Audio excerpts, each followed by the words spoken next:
In this video, I'll chat a bit about predatory publishers, how to know when you're dealing with one, and learning to trust your gut when working with publishers.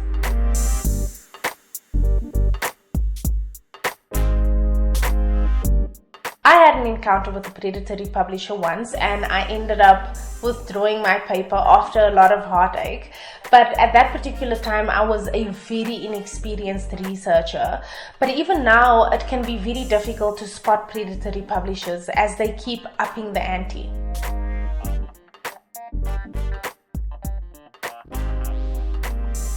The first thing I want to do is make a distinction between journals that are generally low ranked and malicious publishers. As we know, there's this unspoken dynamic between researchers and institutions in the global north and researchers and institutions in the global south.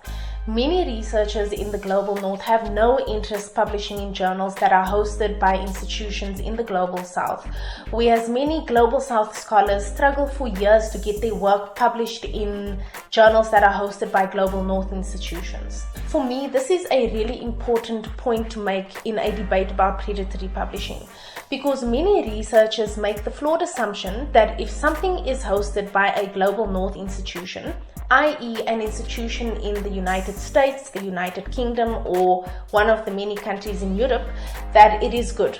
And if something is hosted by a global south institution, i.e. the rest of the world, that it is bad. Many predatory publishers exploit this flawed belief to lure unsuspecting researchers.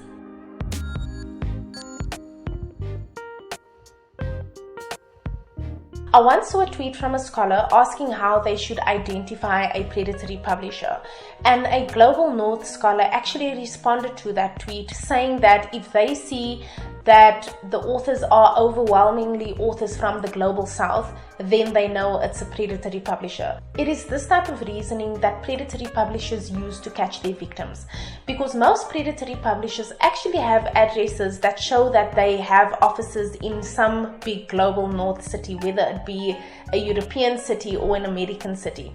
Whether they are actually hosted within those cities or have offices in those cities, we won't know. So don't make the assumption that because there are a large number of global south scholars who publish in a journal, or because the journal is situated within a global north city, that it's not a predatory publisher. With predatory publishers, you have to consider a broad range of factors, and I'll touch on some of them in this video.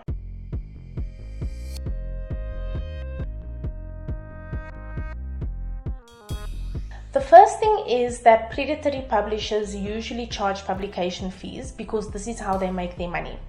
And yes, there are good journals that also charge publication fees, especially if they are open access. But my view is that if you are an early career researcher, you should generally avoid journals which charge publication fees because your funds may be limited.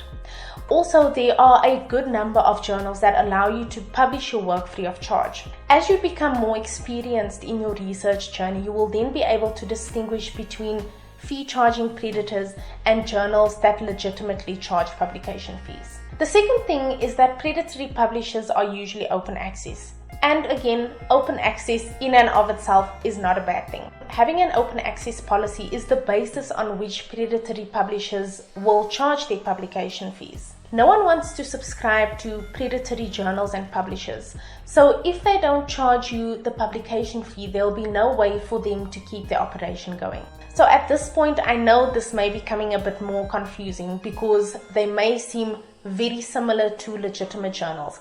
But with predatory publishers, there'll be a number of different factors or red flags that will converge. And as you become more experienced, you'll easily be able to identify them. The third thing is that predatory publishers usually promise short turnaround times on the review process. Promising short review times is an immediate red flag. No good editor will promise a week or 2-week turnaround time on peer review. If you've ever peer reviewed a journal article yourself, you'll know that this is an unreasonable ask on the part of an editor. So you then have to ask yourself whether articles are actually being sent out for review or whether the editor is just saying, it's good enough, let's publish it. Predatory publishers usually also invite you to publish using a generic email. If you have a university email, you probably get bombarded daily with emails inviting you to publish in journals. If you are an early career researcher or a student, these are probably predatory publishers. Invitations to publish in a particular issue are usually extended to more senior scholars who have some form of research experience. And this invitation will usually come from a scholar who either knows the researcher or who is a respected academic themselves. If you get an invitation from a very random person to publish in a journal that you've never heard before, then it's probably a red flag. Usually these emails will also sing your praises about one random paper that you may have published and then tell you about what a big impact this paper has made in the field. If you know for a fact that the paper you wrote is not that great because maybe you don't have that many citations on your paper, then these are probably predatory publishers. Many students after graduation will get an invitation to publish their theses or dissertations in a book format.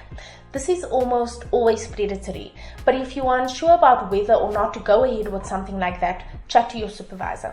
Predatory publishers also have a tendency to send you review reports that look like the person didn't even read your paper. If you've ever gotten a decent review, you'll know what it looks like, and you'll also know what it looks like if it looks like someone didn't read your paper. I once got only favorable comments on a paper that I sent out in my very early years as a lecturer, and I knew that something was off. The point is not that you want to put yourself down or that you want to be critiqued so badly because you believe that your work is not good enough. The point is that you will get a sense of whether someone has engaged with your work or not. If you, for instance, submitted a paper that you weren't entirely sure about but you felt like you couldn't work on it anymore, and you get your review reports back in a very short period of time, and the reviewers basically say that your paper is the best thing since sliced bread, and they don't give you any substantive comments on the paper, then you are welcome to invite some suspicion. Lastly, look out for articles and lists that expose, in inverted commas, predatory publishers. These can also be very controversial as they are not always transparent with the methodology they use to determine whether a journal or a publisher is in fact predatory or not. If you are unsure, you can also Google them. Many other scholars are also grappling with the same questions about the journals and the publishers that they are engaging with. And usually you'll find that there are forums on ResearchGate or academia.edu about the most popular predatory publishers.